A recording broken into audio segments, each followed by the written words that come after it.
natural ways to reduce blood pressure. Maybe you've been in a situation before where your blood pressure is mildly elevated and you've been told maybe you need a blood pressure pill. We speak as two doctors who really don't want to be on prescriptions ourselves. And we are going to paint a hypothetical scenario. If we were diagnosed with mildly elevated blood pressure, what would we do over the next few weeks to naturally lower our blood pressure? 5 things. And for anybody who enjoys our discussions, please check in the links down below for our separate Doctors of Ojais channel, where we post a lot of exclusive content, all related to your health and well-being.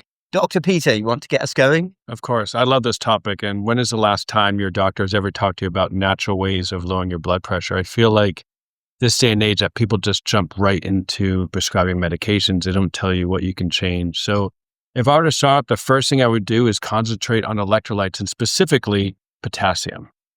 Potassium is so under talked about, and the power of potassium in reducing blood pressure is actually really undervalued. And so how potassium works is in your body, you have a sodium potassium pump. And we've talked a lot about sodium, and sodium always becomes a villain, where in reality, it's probably not the main villain here, but actually lack of potassium.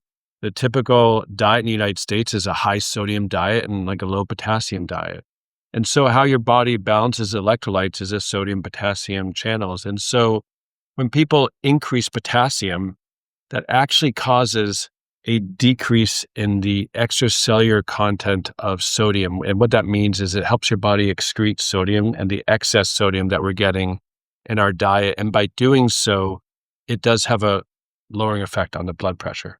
And not only that, is that when you're decreasing that extracellular sodium, you're also causing more vasodilation or relaxing of the blood vessels, which also helps with other things, improving endothelial function. And what is that? That's how your body, that's the health of your arteries. So we talk about how your body controls blood pressure. And by doing these things, you can increase nitric oxide production, which helps cause relaxation of blood vessels. And it's these simple steps in your diet that you can do all these amazing things I just talked about, which seems like, wow, can you do that with diet alone? But you can't. Yeah, exactly. That's a great one. So potassium intake, if you want to naturally lower your blood pressure, there's a fair chance that increasing your potassium intake could help, depending on where you're starting from. But I've heard that said before, we are too focused on sodium. The medical profession is obsessed with sodium, but there's a lot of other things going on with blood pressure. So if you wanted to increase your potassium, what sort of foods contain potassium? We traditionally know that a banana contains potassium, but my understanding is that lots of other foods, vegetables, fruits, whether we're talking about even lentils, beans are high in potassium, sweet potatoes, avocados. There are many, many high potassium foods. Salmon is a very good source of potassium, almonds. Bananas, a lot of people go for it probably as the most recognizable form, but I do feel like probably there's more sugar and probably the potassium content is not as strong in bananas. Avocados, you said, I think people either hate them or love them. That's the idea. I love them. My patient. I love them too. And I think it's a great source of not only like great fats, but actually great potassium. So it's a win-win on that. And so, we have to, also just recognize populations of patients that have to be careful with increasing potassium. And those are people with kidney disease. And so your body basically gets rid of excess potassium through your kidneys. So if you do have kidney disease, before you increase potassium in your diet, you should run it by your kidney doctor or your doctor who's in charge or taking care of you. Yeah. Dates as well comes to mind. I've heard dates are high in potassium. But yeah, it's easy to go online and find foods which are high in potassium. Go for something that you like, if that's a strategy for you. I do think bananas as well, probably because they're easier to eat than like a sweet potato or avocado. You can just grab a banana and eat one. In the hospital, we are frequently prescribing potassium. People come in with crazy low potassium numbers and we give them a supplement either orally or IV. We do that a lot. It's strange we don't think about potassium. No, potassium is so, again, it's not looked at all. Most patients I see who've come to the emergency room with some type of cardiac event, whether it's atrial fibrillation, atrial flutter, some other irregular heartbeat, or fluttering or palpitations with the awareness of your heart beating in your chest, I can guarantee you their potassium is low. And it's never repleted in the emergency room. And it's just so frustrating to me. And I think it's a bigger problem of just how in diets, potassium. We're just not getting like good sources of potassium. But I also think that potassium is linked to other things like magnesium and other electrolytes in your body. So if you're low potassium, you're probably depleted in other electrolytes that are really essential. Interesting. All right. So that's the first one, potassium. My turn next. Number 2, what I would be thinking of if my doctor said, your blood pressure's a little bit high, maybe you need to be on a medicine. I would simply walk more over the upcoming weeks. We have lost the art as human beings. Our ancestors used to wander the plains, even just 100 years ago.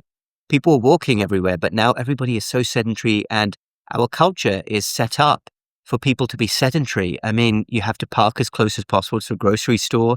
You go to drive-throughs, sitting in an office all day, at home, Netflix, screens. We become so sedentary. And the simple act of walking, I'm not even going to touch on going to the gym or strength training, which is also amazing. Let's just stick with walking. If you can get into the mindset of just, okay, my blood pressure's high, I will walk more. Every opportunity, mornings, afternoons, evenings. Morning walking has an added benefit. You get some sunlight, you get a natural energy boost. But the one in particular I really want you to focus on is walking after meals. There is enormous evidence that walking after meals is really good for you in a number of different ways. Helps with digestion, helps with fat loss, which is also an underlying etiology a lot of the time for blood pressure being high. But if you can get into the habit of walking, that is fantastic. If I was told I had a high blood pressure, I'd be thinking, I'm walking at every opportunity. I'm going to go for walks. I'm going to park far away from the grocery store. Oh, no, absolutely. Walk further. I think people always just feel like they need to go out running or do something like a lot more intense. And I always say that the best thing you do is consistency over intensity. Yeah. And in the power of walking, especially for reducing things like after walking, like basal metabolic blood sugars, not to mention like how good do you feel after you go out for a walk after you've been eating? I mean, your metabolism, you're increasing blood flow. A lot of people feel tired after eating. And I think it's just a lot of it is psychological in a sense. And just the increase in endorphins, the decrease in cortisol stress when people walk reduces inflammation in the body, the keeping of or preserving lean muscle mass, which is really like a metabolic organ, which helps not only burn calories, but it keeps blood sugars down, it reduces falls. So, I mean, there's just so many different things that can come on with walking. And all my patients who are well into their 90s and who do or have done very well and are very active weren't necessarily the marathon runners. They're the ones who are just like walking all the time. And it's amazing to see. Wow. Yeah. Walking. The great Thomas Jefferson, 3rd president of your country, my country now as well, once said that he has never seen anybody who walks a lot who isn't in amazing health. And I think he said, habituate yourself to walk very far. Oh, it's so true. It's so true. And I think it's just such a great exercise, but I also think it's great for mental health as well. I mean, clearing your mind and reducing stress, it's a positive feedback loop. If you walk more, you're going to eat better. You're going to sleep better. Yeah. Have any of you, by the way, been to Monticello? If you have, comment down below. It's one of the most fascinating places in the world. Thomas Jefferson's home in Virginia, because he was like a polymath. He was very good at different fields. He was like into like astronomy, into reading, poetry. His house is just amazing. And in fact, the biggest, most pivotal event in US history, look at me telling you as the American, you already know this. You already know this. I don't think people talk about this enough, but the Louisiana Purchase under Thomas Jefferson doubled the size of the US. And he bought that land for virtually nothing from Napoleon. And nobody understands why it was sold at such a low price. But anyway, that's going off into a slight tangent. Yeah, I like my history. But Thomas Jefferson was all about walking. He was all about that. And I will say that as well. If you have high blood pressure, walk. That's fantastic, especially after meals. All right, you go next, Dr. Peter. I'm going to go back to electrolytes again. And I just love talking about magnesium. And I think magnesium is such, again, an undervalued and underused mineral supplement to be, given to patients. And so magnesium is involved in about 300, if not more, biochemical processes in your body. Cognitive health, immune health, cardiovascular health, bone health. I mean, the list keeps going on and on. And so particularly when I refer to magnesium, I do prefer magnesium glycinate just because I think it's a better absorbed form of magnesium.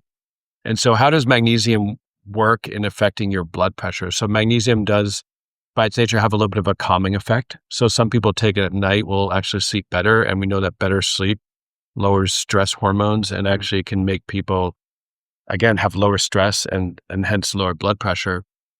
Magnesium also is involved in magnesium calcium channels in your blood vessels. So calcium causes contraction. So your blood vessels need calcium in their cells to kind of squeeze and constrict, and that's when blood pressure goes up. Magnesium has the ability to block some of the calcium cells, and by lowering intercellular calcium, it can actually cause slight vasodilation or relaxing of the blood vessels, which again goes back to improving endothelial function, which is the health of your blood vessels. And that increases things like nitric oxide, which is a natural chemical from your body that causes dilatation or expansion of the vessels, which hence all leads to lowering the blood pressure. So it does have like a really, really great effect, not only with that, but it just, again, going back to potassium, which I talked about, is people who have low potassium most likely have low magnesium. Even if magnesium levels are checked, usually you can check a magnesium level at a cellular level. They may be, and very well, most people are magnesium deficient. You can look in the wallet, it can be full of cash, but their bank account may be empty. Good way to put it. Yeah, magnesium deficiency is absolutely everywhere. I'm often stunned, like I am with potassium. I will check magnesium levels in the hospital. I don't think they're checked enough.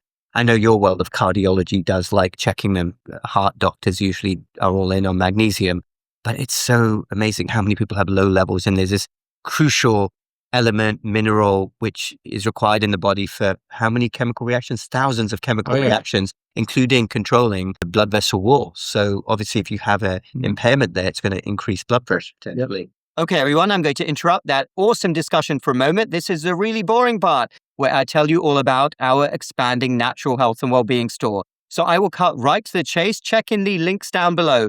ohiwellness.com if you're in the USA, North America. ohiwellness.co if you're in the UK, Europe. As somebody who has taken natural supplements for my whole life, it has been a pleasure to work with a great team, formulating unique products, covering basically every body system, ranging from immune support, bone support, memory support, heart support, sleep support. We also have an expanding range of food and beverage products. Check out our protein thin snack, and we are expanding on our wellness teas. We've especially had some awesome reviews for our organic chai mix. All those links down below. Okay, back to the discussion. Oh, absolutely. It causes endothelial dysfunction. We know that it just affects so many different parts of the body. And again, like lots of people out there don't get enough magnesium in their diet. It's also a lot of the foods that are rich in potassium also are rich in magnesium, like avocados and spinach. And so magnesium glycinate, I usually take about 400 to 500 milligrams. I think that's probably like a good dose to be at. But again, it all depends. If you do have kidney disease, you should always run it by your doctor or your kidney doctor just to make sure, because magnesium is cleared, out of your body through your kidneys. But it is just such a great supplement to take. Yeah, absolutely. I have personally been taking more magnesium myself, and I do believe that it's brought benefits. But statistically, magnesium deficiency everywhere, crucial, and could work for you if you're in a situation where you want to naturally lower your blood pressure while doing other natural things as well. All right, my turn now. Number 4, sugar. It is astounding to me, and perhaps Dr. Peter, as probably the best cardiologist in the United States, can explain in a moment why cardiologists are so obsessed with salt as opposed to sugar, because actually sugar intake is unbelievable. And remember, this goes hand in hand with people consuming too many carbohydrates. Carbohydrates, bread, pasta, rice, all converted into sugar eventually. And that drives insulin resistance. So the body gets overwhelmed with sugar, which is over 90% of people these days. And then a process happens called de novo lipogenesis, where all of those excess sugars are converted into fatty acids. That then reflects on blood tests, also reflects on cholesterol panel, and then blood pressure will go up because of insulin resistance. So if you're somebody that really wants to naturally reduce blood pressure, be mindful of this. And I'm not talking about becoming like a nun or a monk if they don't have any sugar. I'm assuming that they do not consume loads of sugar, but it doesn't mean you have to eliminate it completely, but just be mindful of cutting back here and there, like having half the amount of bread, don't have 2 slices. Be careful with sugar, including in beverages. I mean, we haven't got sugar in our beverage, but you go out and it's unbelievable how much sugar they Right. put in beverages.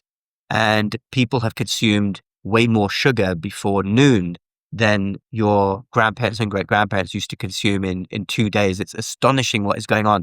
And that insulin resistance is driving, it's the number one cause of high blood pressure. And I wish this was stressed much more, but this, you can definitely, absolutely, most people cut back on sugar and you will see some improvement in blood pressure if you're doing it seriously. Oh, absolutely.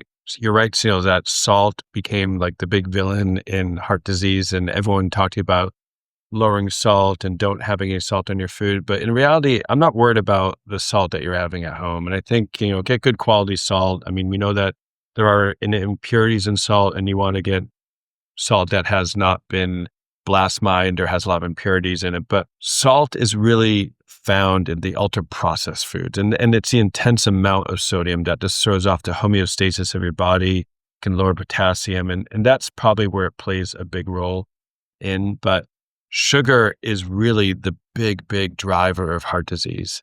And I tell patients now, because I think when they come to me, they're expecting me to give them a lecture about salt. But in reality, I talk to them about sugar because sugar is hidden everywhere. There are lots of foods that are just fake health foods. Like protein bars are essentially, a lot of them are just candy bars in good packaging. And so the amount of sugar in all those products, like a lot of the smoothies that people drink, a lot of the cereals, a good way that I've been doing is when looking at products, how to determine if I should eat it or not based on their sugar content is look at the protein in it. And so take the protein, add a 0 to the protein. If that number is bigger than the calorie per serving, then actually that's a pretty good source of protein. So say you're eating a good Greek yogurt and it's 130 calories per serving and there's 15 grams of protein. Add a 0, that's 150 grams, 150. That's bigger than a calorie. That's good. Granola, a hidden, really not great health food that's full of sugar. An average, say, bowl of cereal of granola would be about 260 to 300 calories with about 5 grams or 6 grams of protein. Wow. Add a 0 to that, 60, well below the calorie count. So it's just navigating that. But sugar causes inflammation.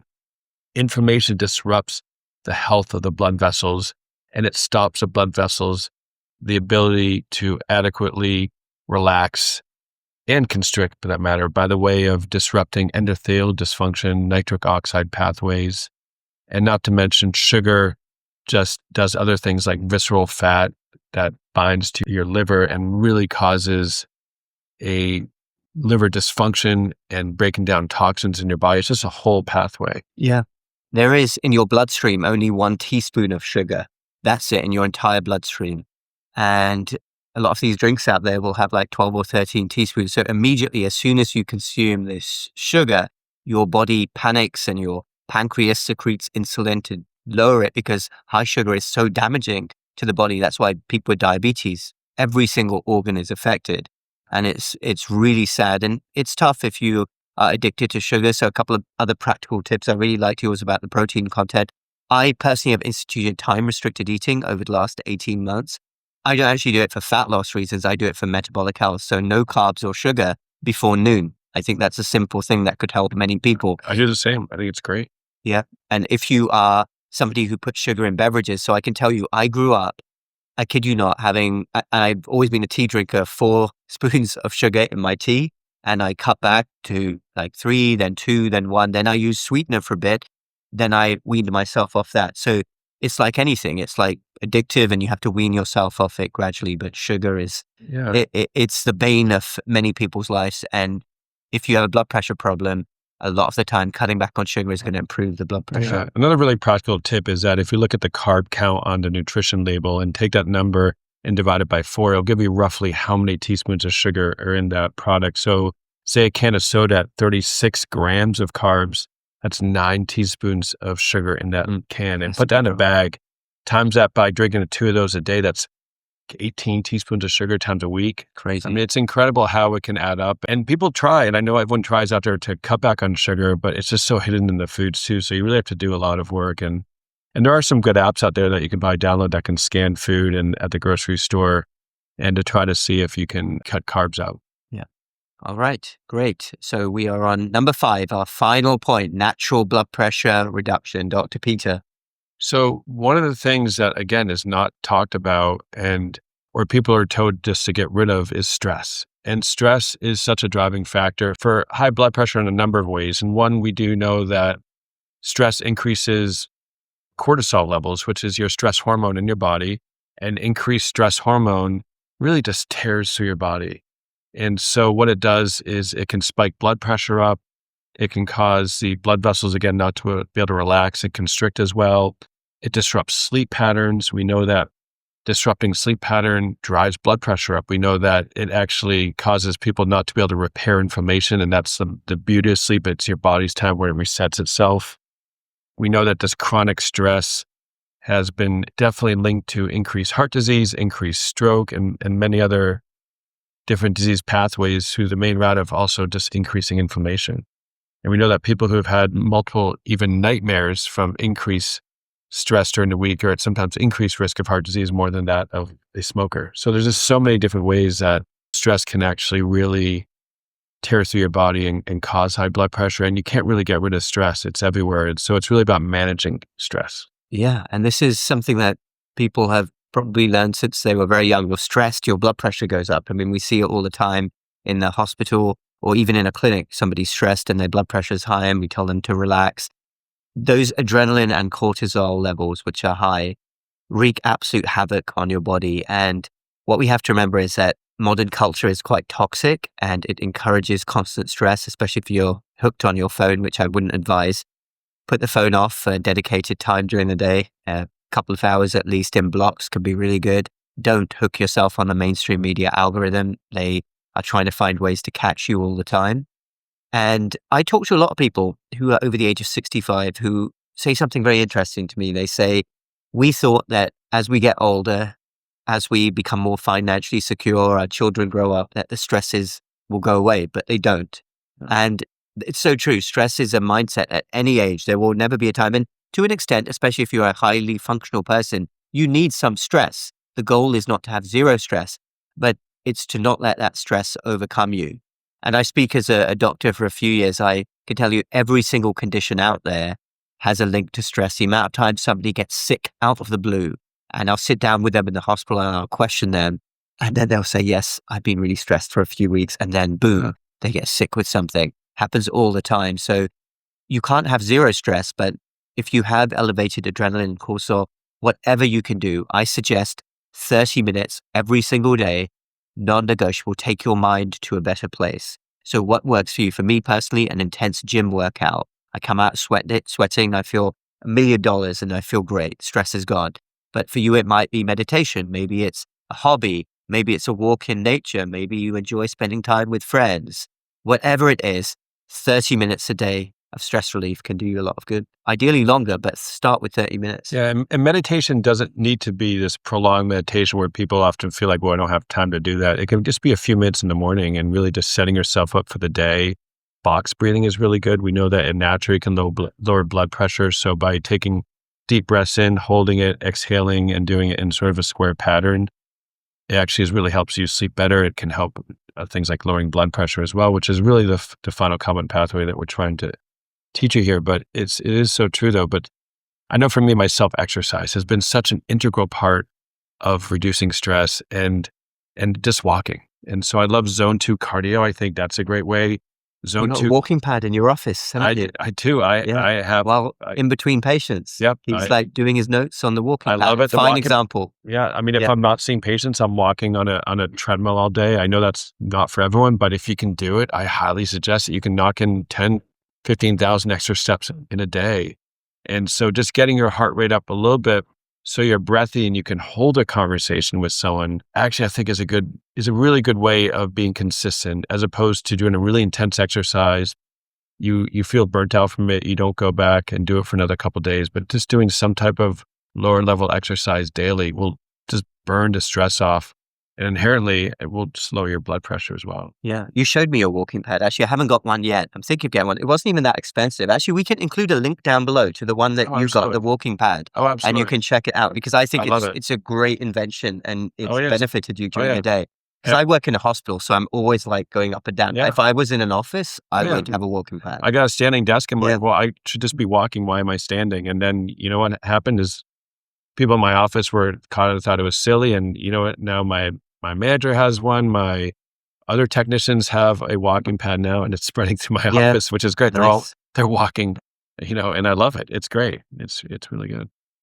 All right, everybody. We hope that was helpful. Bottom line is that there are many conditions out there, of which high blood pressure is one, where the medical profession, unfortunately, is often too quick to really push medications. There are many things that can be done. Obviously, if your blood pressure is super high in danger territory, then you'll need medications. But if it's mildly elevated, often there are ways to avoid medications. And we speak sincerely from the heart. We would do anything as two doctors to not be on prescriptions. If we need them one day, fine, last resort. But we would rather not be on them because we believe the best life, if possible, is a drug-free life, or at least if you're on a medicine, have a strategy to exit that medicine, hopefully. So we're wishing you the best.